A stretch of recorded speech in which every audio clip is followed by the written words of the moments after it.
कारण चुंबकीय क्षेत्र, कि किस प्रकार से चुंबकीय क्षेत्र उत्पन्न होता है। तो हमने देखा है कि जो भी धारावाही चालक तार चाहे सीधा हुआ चाहे गोल, कैसे भी हम वृत्ताकार पास बनाएंगे तब भी क्या है, चुंबकीय क्षेत्र तो उत्पन्न होता ही है। तो आज हम देखते हैं पास के कारण के हम विद्युत धारावाही तार को लेकर के क्या बनाएंगे, वृत्ताकार पास। इस प्रकार से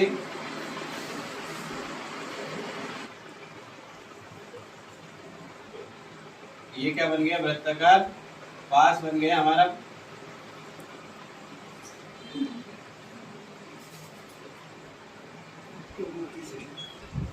क्या बन गया, वृत्ताकार पास बन गया। अब इनका संबंध करा देते हैं हम किसी सेल या बैटरी से, ठीक है। इनमें क्या करेंगे, धारा प्रवाहित करेंगे। क्या करेंगे, धारा प्रवाहित। अब मान लो देखो हमारा कोई भी धारावाही चालक तार है, उसमें जितनी भी धारावाही चालक तार है उसमें क्या होता है, चुंबकीय क्षेत्र उत्पन्न होता है। अब चुंबकीय क्षेत्र देखिए इस प्रकार से उत्पन्न होता है। अब हम इसको, इसी चालक तार को हमने क्या बना दिया, वृत्ताकार पास के रूप में बना दिया। क्या बना दिया, वृत्ताकार पास के रूप में। तो इसमें भी क्या होगा, चुंबकीय क्षेत्र उत्पन्न होगा। तो देखिए इसमें किस प्रकार से, इस वृत्त के रूप में क्या होगा, चुंबकीय क्षेत्र उत्पन्न होगा, गोल सभी जगह। इस प्रकार से क्या होगा, चुंबकीय क्षेत्र उत्पन्न होगा। इधर भी होगा, इस सिरे पर भी इस प्रकार से चुंबकीय क्षेत्र इसमें भी उत्पन्न होगा। अब जैसे जैसे हम इस धारावाही चालक तार से जैसे जैसे दूर जाएंगे तो चुंबकीय क्षेत्र का मान क्या है, घटता जाएगा।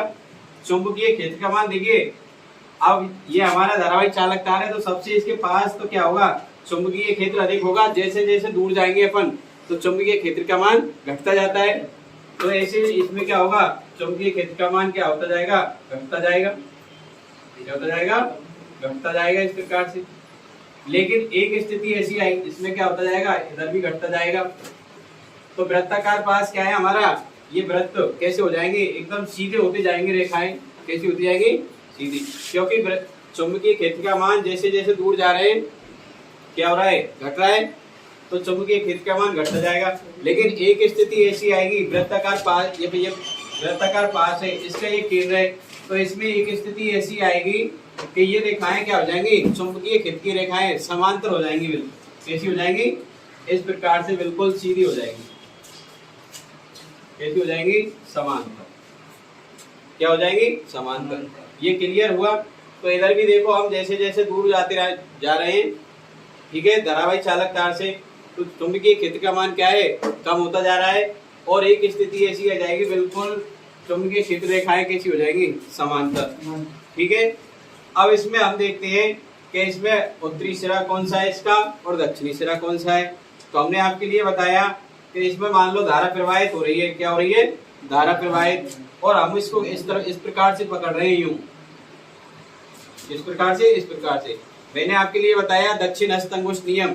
जब हम किसी धारावाही चालक तार को दाहिने हाथ से पकड़े तो अंगूठा कौन सी दिशा को दर्शाएगा, धारा की दिशा को, और मुड़ी हुई उंगलियां चुंबकीय क्षेत्र की दिशा को। तो हम इस धारावाही चालक तार को इस प्रकार से पकड़ रहे हैं अंदर, ठीक है। तो अंगूठा तो किसको दिखा रहा है, धारा की दिशा को, और ये मुड़ी हुई उंगलियां किसको दिखा रही है, चुंबकीय क्षेत्र को। तो चुंबकीय क्षेत्र इस प्रकार से उत्पन्न हो रहा है, ठीक है। तो इसमें धारा की दिशा कौन सी होगी, इस प्रकार से घड़ी की विपरीत दिशा में। घड़ी की सुई किससे, क्लॉकवाइज घूमती है, तो ये किधर, धारा की दिशा एंटी क्लॉकवाइज, ठीक है। इस प्रकार से इसमें चुंबकीय क्षेत्र किस प्रकार से उत्पन्न होगा, इस प्रकार से, ठीक है। अब इस प्रकार से उत्पन्न हो रहा है तो इधर से क्या है, चुंबकीय क्षेत्र रेखाएं उत्सर्जित हो रही है, इधर की तरफ क्या हो रही है, समाहित हो रही है। तो हमें एक दिमाग लगाना चाहिए कि चुंबकीय क्षेत्र रेखाएं कौन से सिरे से निकलती है, नॉर्थ सिरे से, उत्तरी सिरे से निकलती है। तो ये कौन सा हो जाएगा, उत्तरी सिरा हो जाएगा। तो ऐसे ही इसमें देखेंगे, मान लो हम इसको इस प्रकार से पकड़ रहे हैं तो इसको इस प्रकार से ही पकड़ेंगे धारावाही चालक तार को। तो ये अंगूठा किसको दिखाएगा, धारा की दिशा को, और मुड़ी हुई उंगलियां किसको दिखाएंगी, चुंबकीय क्षेत्र की दिशा को। तो इसमें दिशा कौन सी हो जाएगी, इस प्रकार से, इसमें इस प्रकार से हो जाएगी क्लॉकवाइज। इसमें कैसे हो जाएगी, क्लॉकवाइज हो जाएगी, मतलब दक्षिणावर्त। कौन सी दिशा में हो जाएगी, दक्षिणावर्त। और इसमें वामावर्त। इसमें कौन सी हो जाएगी, वामावर्त। तो इससे हमें पता चल गया कि ये अब इस प्रकार से निकल रही है चुंबकीय क्षेत्र रेखाएं, इस प्रकार से, इस प्रकार से। तो इससे हमें पता चल रहा है कि चुंबकीय क्षेत्र का ये कौन सा सिरा होगा, उत्तरी सिरा, कौन सा होगा, नॉर्थ सिरा, और ये कौन सा होगा, साउथ सिरा, दक्षिणी सिरा, कौन सा होगा, दक्षिणी सिरा। तो हमें देखिए इसमें कौन सा नियम लगाया हमने, दक्षिणस्थ अंगुष्ठ नियम। जब जाके हमें क्या है, इसमें धारा की दिशा का पता लगा लिया, कौन सी दिशा से उत्सर्जित हो रही है और कौन सी दिशा में समाहित हो रही है, ठीक है। तो ये हमने हमारा हो गया कौन सा, विद्युत धारावाही पास के कारण चुंबकीय क्षेत्र। अब इसमें क्या होता है चुंबकीय क्षेत्र, तो इसमें जैसे अब इस किन कारकों पर निर्भर करता है ये विद्युत धारावाही पास, तो इसमें जैसे हम क्या बढ़ाएंगे, धारा बढ़ाएंगे तो विद्युत चुंबकीय क्षेत्र भी बढ़ेगा, और धारा घटाएंगे तो चुंबकीय क्षेत्र घटेगा, ठीक है। क्या है, धारा घटाएंगे तो चुंबकीय क्षेत्र क्या होगा, घटेगा, और धारा बढ़ाएंगे तो चुंबकीय क्षेत्र बढ़ेगा, ठीक है। ये क्लियर। अब इसको मान के चलो और हम बड़ा कर देंगे, इस पास को हम क्या कर देंगे, बड़ा कर देंगे, और तो चुंबकीय क्षेत्र क्या है, कम होगा, क्या होगा, कम, ठीक है। और अगला कारक एक और इसमें क्या है, मान लो हम क्या बढ़ा देंगे, धारावाही तार की संख्या बढ़ा देंगे, क्या बढ़ा देंगे, तारों की संख्या, तो चुंबकीय क्षेत्र का मान अधिक होगा।